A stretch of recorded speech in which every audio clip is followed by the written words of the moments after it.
It was a combination of both because at some point there was going to be more of what was happening.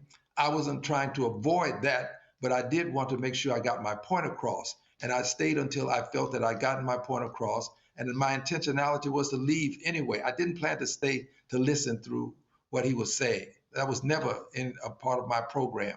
I wanted to get my point across and then leave. And I did that and I left. I got to ask you this here. There was this moment where Donald Trump said, if you agree with this statement, then stand up. The first duty of the American government is to protect American citizens, not illegal aliens. The right wing is really playing this up by saying, well, the Republicans stood up and the Democrats, they refused to stand up. What do you say about that? And, you know, Glenn Beck is like, oh, my God, that was the easiest applause line. And, you know, here you had the family of a young girl who was killed by an undocumented worker. And they were like, how dare you dishonor by not standing up? What do you make of that whole part of the speech? Well, the first duty is to support the Constitution. And the Constitution has places in it where all people are to be protected.